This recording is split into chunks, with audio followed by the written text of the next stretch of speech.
Bueno, no faltaba hoy, había dejado la mañana en bienes públicos preferentes. ¿Qué son los bienes públicos preferentes? Habíamos hablado de bienes públicos puros, semipuros, y los preferentes son esos bienes que tienen una característica muy particular. ¿Cuál es? Podemos empezar por el principio o el final. Empezaremos por el final, así lo hacemos más llevadero. Si yo les preguntara en una clase asistencial si la universidad pública, la salud pública, el sistema de salud pública, los hospitales públicos son bienes públicos o bienes privados, bienes homogéneos, ¿qué me contestarían? Bueno, no importa que contesten lo que contesten, siempre era la respuesta es no son bienes públicos puros, ni semipuros tampoco. ¿Por qué? Porque la prestación del servicio de educación, como la prestación del servicio de salud, como lo conocemos nosotros, asistencial, son bienes que son rivales y excluyentes. Tienen las dos cosas, rivalidad y exclusión, características que son de los bienes homogéneos. Si no, probémoslo. Desde su estructura económica, si yo tengo un aula, ustedes la conocen, con 50 alumnos, ¿no? Hay algunas que son doble, capacidad 100 alumnos, como mucho. Cosa que se le hace muy difícil al docente para evaluar. ¿Qué pasaría si podría yo determinar cuál es el costo? Sí. El sueldo del docente, la luz, el gas, no sé, prorratearíamos impuestos municipales, ¿no? Tasas más que impuestos, ABL, el gas de la facultad, por, no sé, calefacción, por el agua caliente de los baños, no sé. Yo puedo llegar a un número y le podría cobrar a ustedes una cuota, un arancel, porque además no hay externalidad de costos, porque yo doy una clase y solamente atienden esas 50 personas, son calificadas 50 personas y se puede determinar el costo. Entonces, supongan ustedes que hay 55 chicos que se quieran anotar, el cupo máximo 50, hay rivalidad y podría excluir, sí, cobramos una matrícula, un arancel. Ustedes tienen una forma de excluir que es un ranking, creo que tienen, por las notas. Excluyen por ahí. Si no hiciera falta, porque no tendría razón de ser el ranking si fuera un bien público puro. Pero también podría hacerlo a través del cobro de una matrícula. Ahora, ¿qué pasa con el alumno 51? En una universidad que es pública y dice que brindar educación es un derecho que tiene, o sea, recibir la educación es un derecho, el Estado tiene que estar obligado a ofrecerla. Entonces diríamos, bueno, pero si queremos 51 alumnos, yo debería abrir un curso nuevo. Entonces, bueno, por uno se pasó una excepción, se pone una... Bueno, fenómeno. El número 52, también nos apretamos un poquito, como en los cursos que tenía yo en invierno. El número 52, hay un punto que haber uno que es necesario abrir un segundo curso.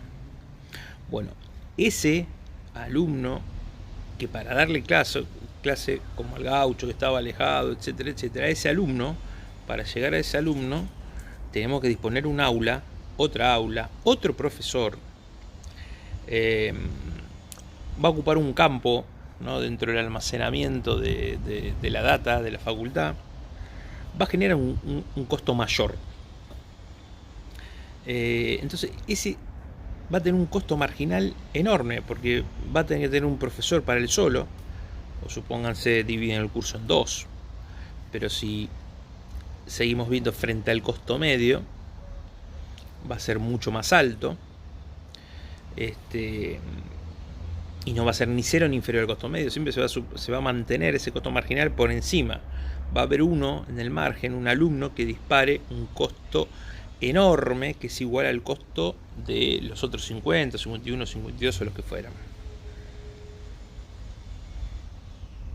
Entonces se rompe la regla de que si hay más de los que pueden venir, hay rivalidad. Rivalizamos por estar adentro de esos 50 y hay exclusión porque necesariamente no puede haber más de 50.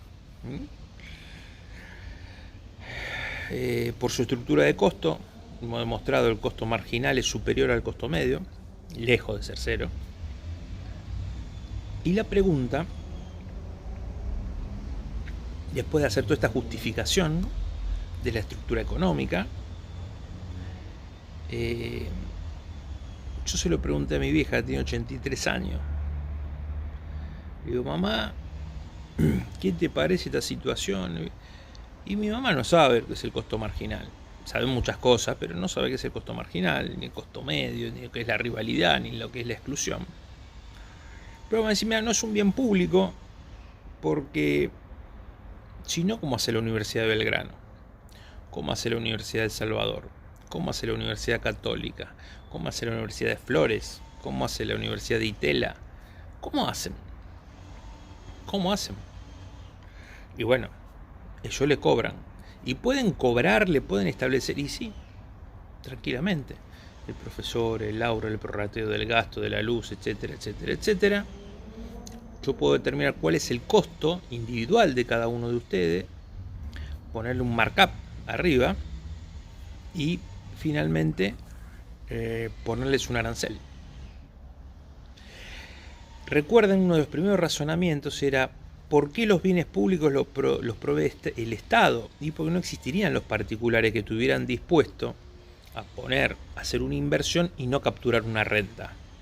Bueno, en este caso sí se puede, en el caso de la educación se puede. Yo puedo poner una universidad privada, pongo un aula y cobro. Fíjense ustedes que la mayoría de las universidades privadas que yo mencioné tienen la carrera de contador, tienen la carrera de licenciado en administración, tienen la carrera de abogado. El Salvador sí, pero el resto no creo, salvo el Austral también. La carrera de medicina no la tienen, de biología no la tienen. ¿Pero por qué?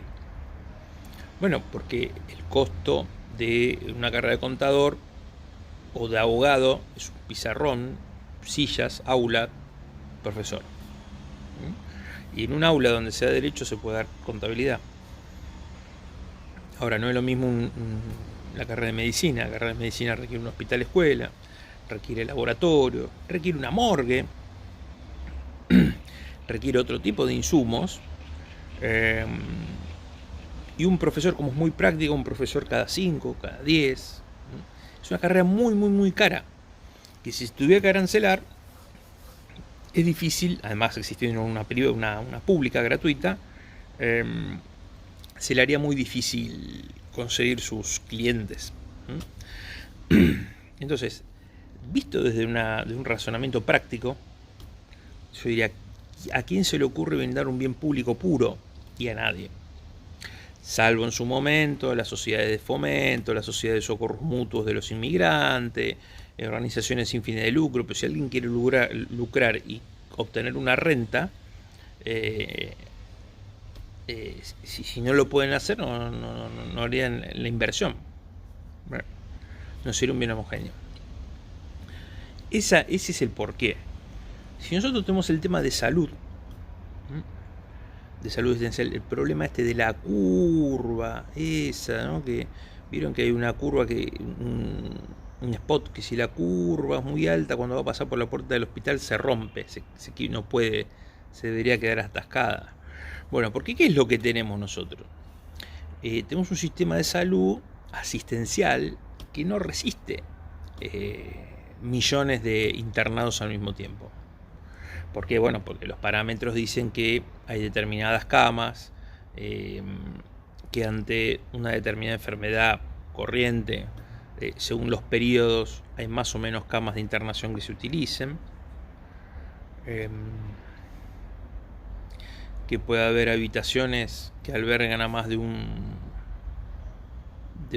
enfermo en recuperación. Y el razonamiento va de nuevo. Hay hospitales públicos, pero también hay hospitales privados.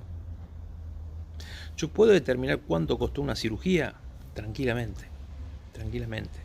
Porque además la cirugía va sobre un paciente, ¿no? Yo le puedo cobrar, sí, claro, cuánto cobra el cirujano, cuánto cobró el instrumentista, cuánto cobró el enfermero, cuánto cobró el anestesista, cuánto costó el material descartable, cuál es la carga administrativa de darle un turno, de desinfectar o esterilizar el lugar, el quirófano, las luces. Yo puedo.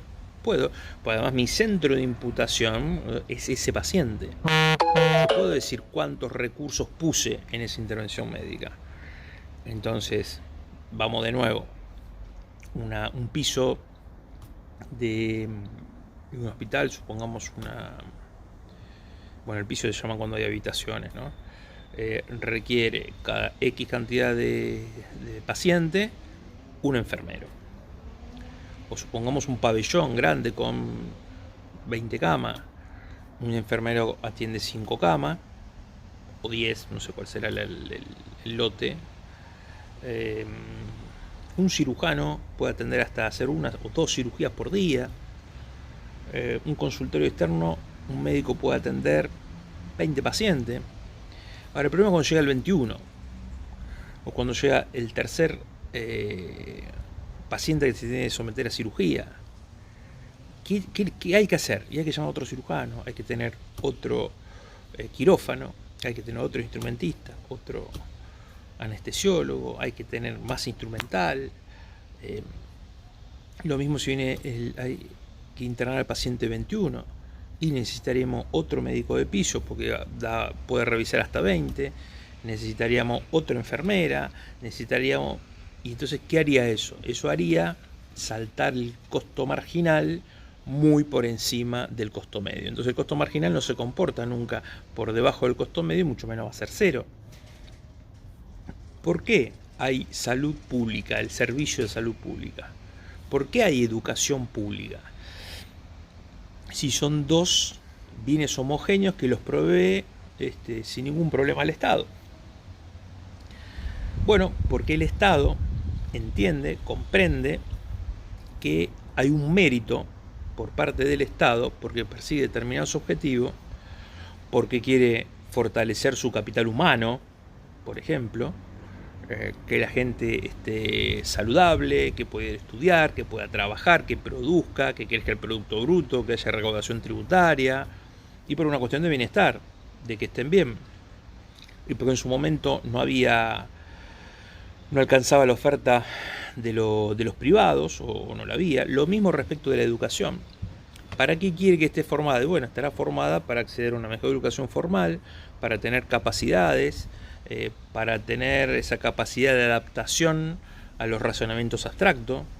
Y esto se ve, es un diferencial importante en muchos países y a veces es un determinante respecto de las inversiones que hacen los capitales multinacionales, donde particularmente siempre decimos, bueno, Argentina tiene buenos recursos humanos. La verdad no sé si son buenos o malos, pero son cada vez un poquito peor. Hoy existe esta gran crítica, vienen los médicos de Cuba, son buenos, son malos, etcétera, no, pues son médicos que están formados, son paramédicos, formados para catástrofes, no sé, lo que tiene Cuba es una excelente educación y tiene muy buena salud pública. No sé si estos médicos son buenos, si son médicos, son paramédicos, no lo sé. No me gusta hablar mucho sin tener el conocimiento. Pero lo cierto es que Cuba tiene un gran capital humano, entonces con una cadena hotelera decide si tiene que ir a una isla del Caribe o radicarse en Cuba. Ellos prefieren ir a Cuba, porque ahí van a encontrar personal que sabe leer, que sabe escribir, que tiene buena salud y entonces no se enferma y no falta trabajar, porque tuvieron una buena alimentación. Entonces, en la panacea, no, comerá lo mínimo indispensable, pero tendrá los nutrientes, en eso es un cuidado. Y entonces las grandes cadenas hoteleras, todas capitalistas, entienden que hay un buen capital humano. Entonces cuando uno desarrolla, ¿no?, la idea de ir a un país, sabe la oferta laboral, si tiene gente capacitada o no tiene gente capacitada. Esa es la decisión que toman los estados. Miren, nosotros estamos experimentando algo que es muy interesante. Justamente a mí me toca, yo soy, además de profesor, soy el secretario general del Sindicato de Trabajadores de la Educación Virtual y a Distancia, paradójicamente. Y ahora nos toca esta modalidad virtual, un poco improvisada. Lo podríamos hacer de otras maneras, con una plataforma que tuviera con más capacidad de recepción. Nosotros esta cosa debemos hacer por Skype empresarial, bueno, en fin. Vemos qué posibilidades hay en que nosotros encontremos una concordancia. Lo cierto es que la tecnología, las TICs, la tecnología informática y la comunicación, como decía en un comienzo, siempre entre una tecnología dada, porque recuerden que nosotros hablábamos de el sanitarismo, las prevenciones en las pandemias. La mejor profilaxis es la información, y la información sí puede ser, si la información es simétrica, la información pública logra retornos de escala. Retorno de escala es, si yo digo descacharreo, lavate las manos, usa barbijo, distanciamiento social, es toda información que yo estoy dando. Y lo digo, lo meto en las redes sociales o un spot publicitario, y ese spot publicitario, el costo que va a tener, es lo mismo si lo veo, si lo dan 10 millones, 40 millones, 50 millones. Entonces, ¿qué quiere decir? Que cuanto uno más lo vea, el costo marginal sigue siendo cero y siempre va disminuyendo el costo medio. Entonces, por eso hay que dividir muy bien lo que es la salud pública, el sanitarismo, en la difusión, y otra cosa es la medicina asistencial. La medicina asistencial. Por eso es mejor el tema de la prevención, ¿no? El tema de brindar mucha información. El tema de la educación, estamos tomando estos dos, digamos, porque por otro lado son los dos mayores gastos públicos que tiene el Estado. El tema de la educación, si nosotros tomamos la cuestión virtual, generaría un gran cambio en lo que es la oferta educativa. ¿Por qué? Bueno, porque yo ya no tengo el problema del aula, ¿no? De si entran 50. Pueden entrar 60, pueden entrar 70, pueden entrar 200. Yo pongo YouTube y un tipo hace una conferencia de prensa o va a entrar a esta clase. Está bien que yo para interactuar, ¿no? Para hacer entregas, ustedes lo tienen que hacer a través de la plataforma. La posibilidad de interactuar existe, yo elijo, no, yo doy la clase, esto se llama clase magistral, yo hablo, después ustedes me pueden hacer preguntas por el canal, ¿no? Previsto en la plataforma, es decir, no todos pueden gozar pueden escuchar lo que yo digo, pero no pueden tener los beneficios del ida y vuelta con el docente. Alguien que encuentre este canal, un canal de YouTube, me ve a mí, nada, ustedes lo pueden pasar y nada más.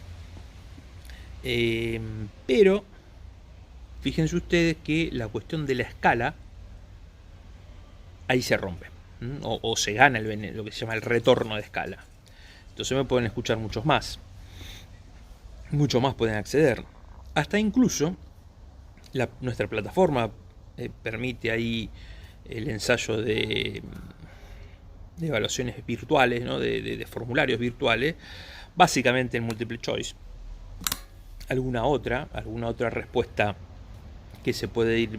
Ya hay sistemas que muy interesantes, ¿no? Que respecto de monografía la facultad lo tiene, lo usa para el doctorado, para las tesis doctorales. Si ustedes escriben, lo pasan por un sistema y que detecta las coincidencias, el grado de coincidencia, entonces dice, esto copiaron y pegaron de tal lado, en fin. O tiene la posibilidad de algún desarrollo inteligente, el machine learning, no e-learning, el machine learning, que pueden escuchar a ustedes la respuesta que da y más o menos tener previstas una cantidad de respuestas coherentes. Y detectar, digamos, este está bárbaro, no poner de un 10, 9, 8, pero si este está muy bien, revisalo. Este está muy mal, entonces aquellos que son críticos, uno podría volver como para tratar, ¿no?, de sistematizar más que nada de la formación el aspecto de la evaluación. Ahora, ¿qué permitiría eso? Bueno, eso permite esta cuestión de disminuir, por supuesto elimina docentes, que está horrible, o quedan algunos que son los mejores, cosa que estaría bien, y también permite el tema de algo que es fundamental, que se llama el área de movilidad de los agentes económicos, en este caso serían los usuarios, creo que en algún momento lo hemos hablado. Esto del área de movilidad es que usted no tiene necesidad de ir hasta Avenida Córdoba,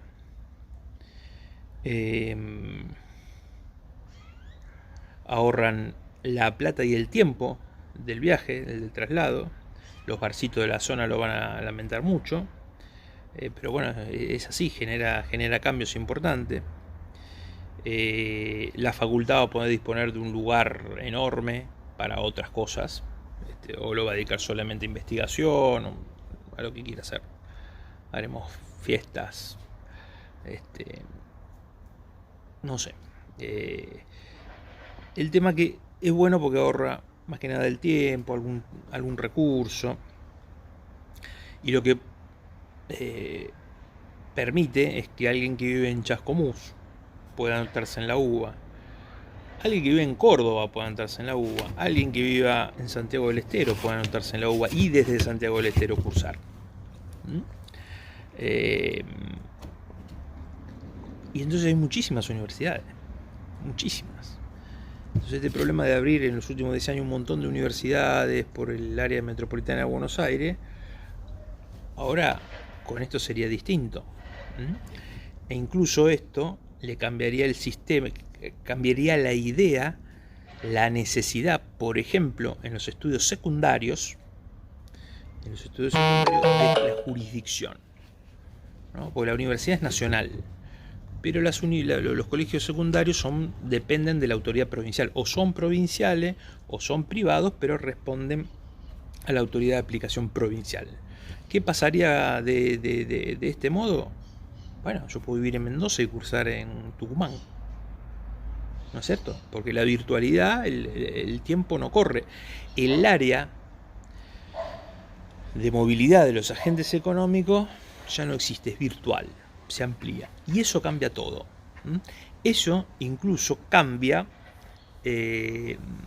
diría yo, que se transforma prácticamente en un bien público puro. Y deja de ser un bien público preferente o de mérito. ¿Por qué? La irrupción de la tecnología. El cirujano tendrá que seguir operando por ahora, hasta que se pueda comprar una maquinita en algún lado, un cirujano remoto, un robot que venga y con instrucciones de tal otro lado diga, bueno, a ver qué temperatura tenemos tal, y haga un corte sobre tal cosa, suture, etcétera, ¿no? Entonces ahí tampoco va a hacer falta el trasladarse para los hospitales de alta complejidad, etcétera, etcétera. Es el tema de la tecnología. La tecnología cambia la naturaleza de los bienes públicos.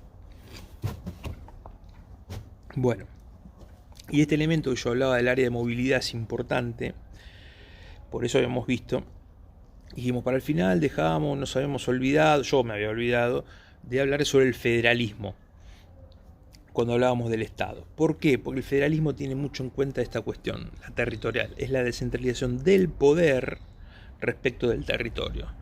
Entonces, hoy por ejemplo, el tema de la educación, el tema de la salud, lo vemos en estos días, habla el presidente de la Nación, al lado el gobernador de la provincia de Buenos Aires y del otro lado el jefe de gobierno de la ciudad de Buenos Aires. Entonces dice, hay 4 etapas en el aislamiento, ¿no? Se van a ir cumpliendo, pasamos a las fases, pasamos a la fase 4, pero el área metropolitana de Buenos Aires va a permanecer en la 3.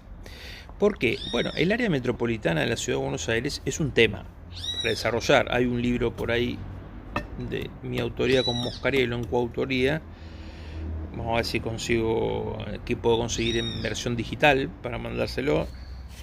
En el cual es interesante ver el tema del área metropolitana de Buenos Aires, ¿no? Porque el área metropolitana de Buenos Aires es un conglomerado.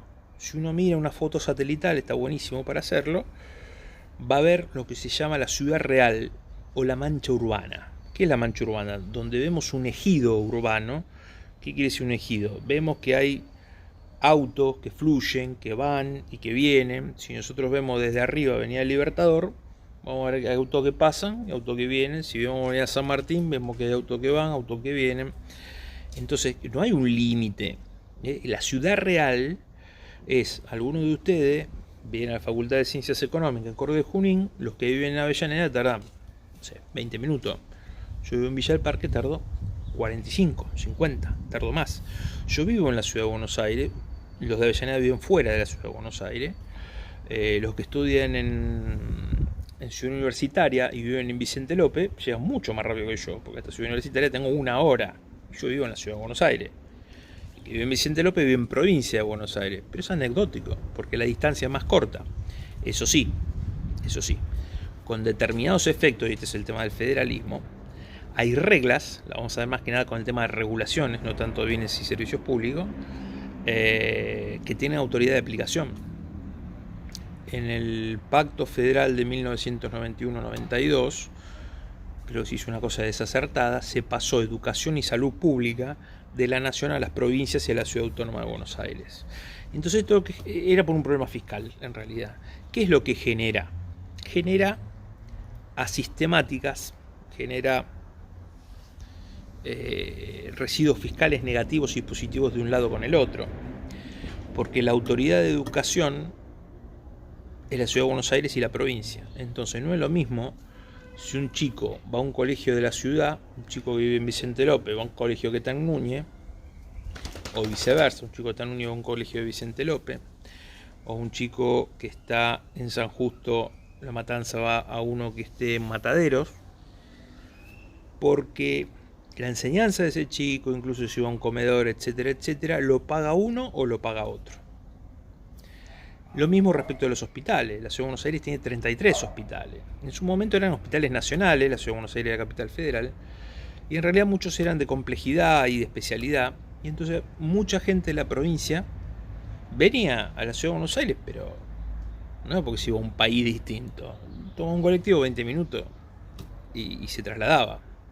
Ustedes, si alguno vive en Lomas de Zamora, y se tiene que ir a atender a Lugano, no sé, o volvamos con el tema de el ejemplo de San Martín, si se tienen que cruzar a Villa Devoto, al Subizarreta que está en Devoto, se tomarían, si tienen que sacar una muela, ¿ustedes se trasladarían de San Martín a Devoto? Sí, ¿por qué no? Tiene 15 minutos, no hay problema. Te van a un hospital donde lo atiendan bien, del sistema público. Bien, el tema que esa operación, eso lo paga el tesoro de una de las ciudades que se nutre del impuesto de ingresos brutos, lo que le toca de coparticipación a esa ciudad, y lo está disfrutando alguien que es contribuyente de otra jurisdicción, en este caso la provincia de Buenos Aires. Eso genera asistemáticas. Núñez Miñana, un señor que falleció, decía bueno, que eso era relativo, porque la ciudad de Buenos Aires se beneficiaba de millones de personas que vivían en el conurbano bonaerense y prácticamente estaban todo el día en la ciudad, comían en la ciudad, hacían sus gastos, y el 80% de los ingresos de la ciudad de Buenos Aires son los ingresos brutos, con lo cual había una gran, además de estar radicadas todas las firmas del interior del país tienen una sede en la ciudad de Buenos Aires, o hay un beneficio de ida y vuelta, con lo cual la cuenta más o menos se equilibraba. Pero la pregunta mía es, ustedes se vienen a utilizar un hospital de la ciudad de Buenos Aires y viven en la provincia, porque son 20 minutos. Ahora, si ustedes viven en Dolores, a 200 kilómetros de la ciudad de Buenos Aires, ¿vendrían a hacerse atender por una muela? Y no, buscarían alguno de proximidad, buscarían o si hay una mejor clínica en Chascomú, o al revés, Chascomú irían a Dolores, verían donde pueden, donde se pueden hacer atender, o tal vez vayan a La Plata, en fin. ¿Para qué da esto? ¿Para qué explico esto? Bueno, por el tema de lo que se llama el área de movilidad de los agentes. De los agentes económicos. Es una teoría económica, está relacionada a una teoría económica. Bueno, esto también respecto al tema de la educación. Para ir a un colegio secundario, ustedes se trasladarían rara vez. En su momento, yo cursaba, soy un señor mayor, tengo 52 años, yo tenía muchos compañeros que eran del interior, porque querían estudiar en la Universidad de Buenos Aires, siendo económicas de La Plata excelente, en administración pública, en economía del sector público mejor todavía que la UBA, entiendo yo.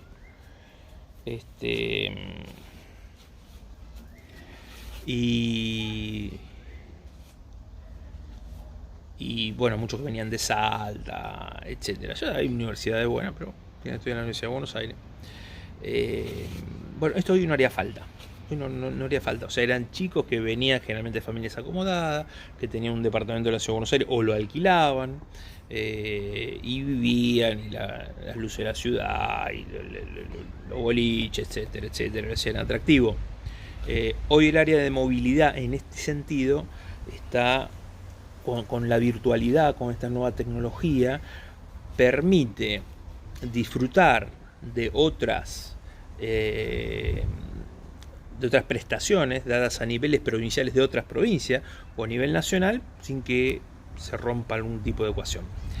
Es más, yo sobre el tema del área de movilidad, si hay un estudiante de la Ciudad de Buenos Aires que vaya a cursar a la provincia, genera un residuo fiscal negativo en la provincia de Buenos Aires. Si hay uno de la provincia que viene a la ciudad, genera un residuo fiscal negativo en la Ciudad de Buenos Aires. Si yo le pregunto a ustedes si son de Ciudad de Buenos Aires, conurbano o de alguna provincia, es lo mismo, porque la universidad es nacional, sale del Tesoro Nacional, con lo cual no le importa, y se nutre de los impuestos nacionales, así que menos le importa todavía. Pero bueno, esto era para cerrar. De los bienes públicos, a veces es necesario que sea el Estado porque otro no lo haría, igual que algunas actividades de fomento, de apalancamiento financiero, etcétera, etcétera. Pero también es importante, lo que más destaco, es por qué, si hay bienes cuya característica corresponde a los bienes homogéneos, ¿por qué los presta el Estado?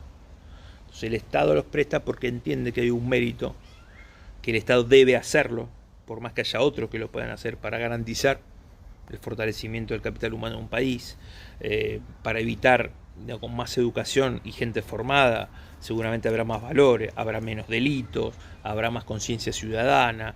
No tengo duda de que eso es así. Así que bueno, con esto terminamos lo que son los bienes públicos puros. Entonces ahora sabe puros y semipuros y de preferente. Entonces ahora, ¿cuál es el repaso que tenemos? Al Estado vimos cuáles son sus antecedentes, por qué nace defendiendo la libertad del hombre, liberándose de la etapa oscura, del oscurantismo, de los gobiernos autorreferenciales, de las monarquías y todas formas autocráticas de poder. Que hay visiones, las raíces de contractualismo social, las raíces contractualistas, que hay visiones distintas, ¿no? Una cosa es el jovesianismo, el otro es el rusocianismo, o rusoniano o jovesianos.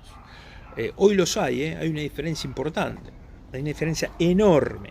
Cuando escuchamos hablar a unos personajes, bueno, si escuchamos a Trump, olvídense, pero hay unos personajes, no me gusta dar mucho nombre propio, pero no es ni peyorativo, nada, solo a título enunciativo. Si ustedes escuchan hablar al ex senador Pichetto, y ojo, que la política es la acción obrada en un actuar, cada uno además tiene que enfatizar un personaje para poner en claro frente a la sociedad qué es lo que representa. Entonces a veces uno exagera un poco o enfatiza. Pero si escuchamos como Pichetto, por ejemplo, el otro día escuchaba a este señor así, que sí tiene que haber algunas muertes más, tendrá que haber algunas muertes más, pero la economía, ¿no? La actividad económica, no podemos dejar de que se produzca, de que se haga. Pues es una teoría económica del Estado, ¿no? El acuerdo autogestivo, el tema de la eficacia, el tema de la eficiencia. Es muy jovesiano. Es muy jovesiano. En cambio, aquello dice, no, vamos a resguardar a la sociedad, la salud, la economía se recupera, la gente se muere y no. Entonces hay unas que son más antropocéntricas y otras que son más utilitaristas. Entonces entiendan, ahora, ¿cuál es el tema? Si uno es utilitarista, va a buscar a los utilitaristas. El otro es más solidario, antropocéntrico, va a ir a buscar a los más antropocéntricos.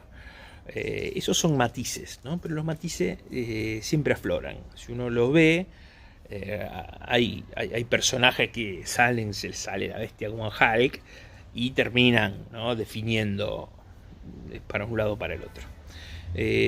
Así que bueno, eso es todo. Hacer todo el reconto, ¿no? Después de eso, cómo es el Estado, la teoría del Estado, si coincide o no coincide, la identidad de los elementos que necesita tener el Estado para ser Estado, para tener entidad, para tener carnadura y tener anclaje en la sociedad.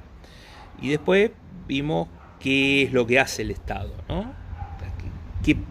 ¿Cuáles son sus acciones? Son políticas públicas, ¿no? Y esas políticas públicas, bienes, servicios, actividades regulatorias. Y ahora estamos viendo esto, ¿no? Los bienes públicos. ¿Qué es lo que produce el Estado? Bienes y servicios públicos. Lo que nos faltaría ahora, el próximo video será seguramente el tema de las regulaciones. Entonces, vamos a ver qué es lo que hace el Estado y después pasamos a ver cómo hace el Estado. Ya adelantamos, hablamos de procesos. Los procesos se nutren de recursos. Entonces vamos a ir llegando ya a los procesos de producción de las políticas públicas y después vamos a ver con qué tecnología organizativa lo hacen. La burocracia en su momento.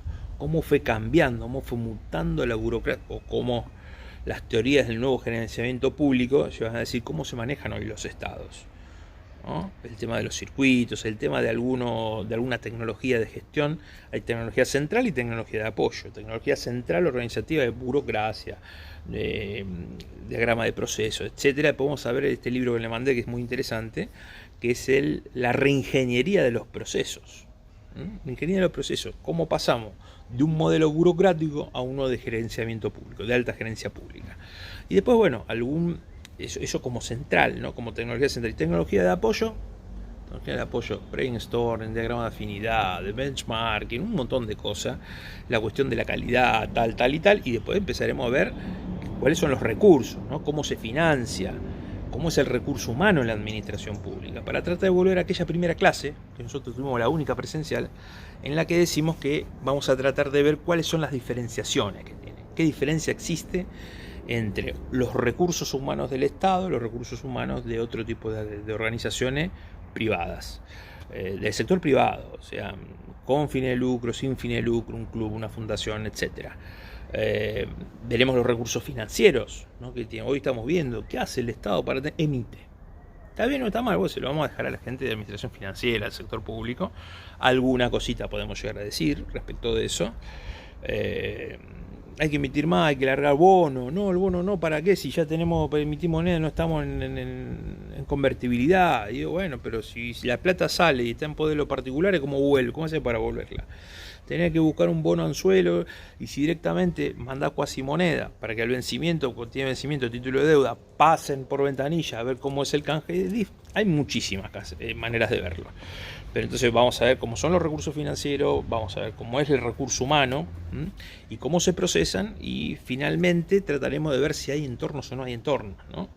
Y cuáles son algunos modelos ya más complejos e integrales de la administración pública. Bueno, terminamos. Por hoy fue muchísimo.